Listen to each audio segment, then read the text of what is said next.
Chris Stevens. Brave guy, great diplomat, gutsy. He does bear some responsibility, I'm sorry.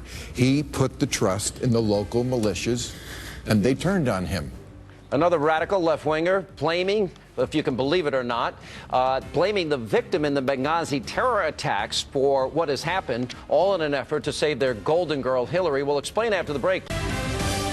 And welcome back to Hannity. In an effort to protect their likely 2016 presidential candidate, Hillary Clinton, liberals are now spewing a new narrative when it comes to the Benghazi terror attack. That's right. Instead of blaming Hillary for her failure to act and protect her consulate in Libya, the left is now blaming one of the victims of the attack, U.S. Ambassador Chris Stevens, for his own death.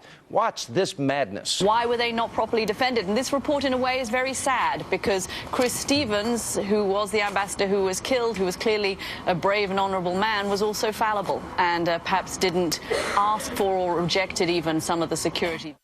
One of the people who may be most to blame for not reacting to the threat and for increasing security, despite being urged to repeatedly, was the ambassador himself. And obviously, you don't want to speak ill of a man who was killed in such appalling circumstances. But is it fair to also say that he, as the ambassador, should have done more to react to direct warnings that he was given on numerous occasions? But here's what was new and I thought was interesting. They finally said the ambassador, Chris Stevens, brave guy, great diplomat, gutsy. He does bear some responsibility, I'm sorry. He put the trust in the local militias, and they turned on him, because you probably shouldn't trust local militias in Libya. All right, here with reaction to this madness and much more, former New York City Mayor Rudy Giuliani. Mr. Mayor, the Senate report actually said, had in fact they listened to the request for security by Ambassador Stevens, they could have prevented this.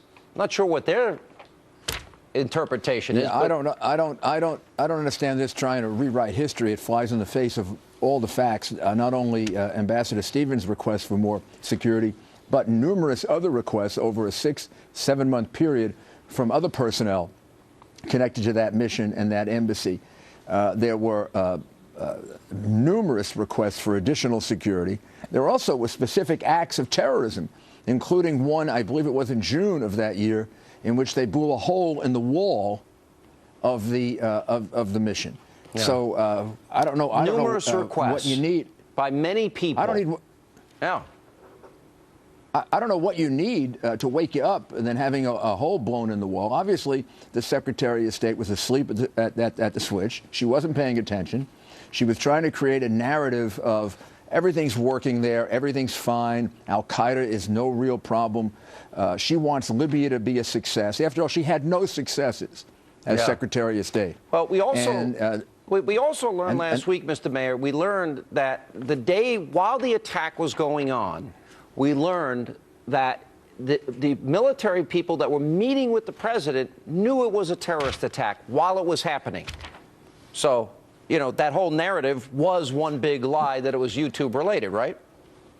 Absolutely. I mean, the questions here have never been answered, and they're dramatic questions. The questions about 6 months of requests for security, nothing done by the Secretary of State. Specific acts of terrorism against the mission, nothing done by the Secretary of State. The British move out, nothing done by the Secretary of State. A terrorist act clearly starts that day, and no reaction on the part of either the Secretary or the President the way you would react if you were really acknowledging that a terrorist attack was going on.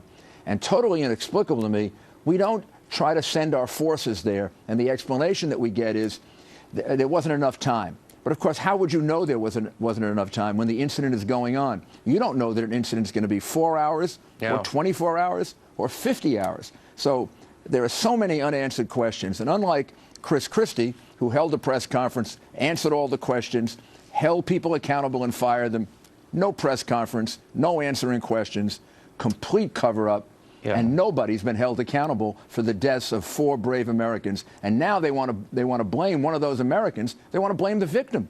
Governor, Mr. Mayor, we're going to get into the issue. We're going to get into the issue of Governor Cuomo's comments, but I want to get your quick reaction in the short time we have left to when he said this about conservatives. Who are they? Are they these extreme conservatives who are right to life, pro-assault weapon, anti-gay, Is that who they are? Because if that's who they are, and if they are the extreme conservatives, they have no place in the state of New York. Because that's not who New Yorkers are. I guess Cardinal Dolan has to get out of here along with me. I think the governor is going to regret those remarks. I'm surprised, actually, because he hasn't really acted that way. He's been pretty much a moderate in the way in which he's governed, unlike the new mayor. I think maybe he's trying to define himself as left-wing. But, of course, people who are pro-life are not extremists. That's a perfectly legitimate point of view to hold. People who are pro-Second Amendment are certainly not extremists. They just believe in the Constitution of the United States. And you don't have to agree with them, but they have every right to be in the state. We're now going to throw people out of the state because they're conservatives? Oh, because I'm pro Second Amendment, I'm pro-life, and I believe in traditional marriages. I have to go. You'll have to move with me to Florida, but I got to run, Mr. Mayor. So, talk to you soon, Sean. All right.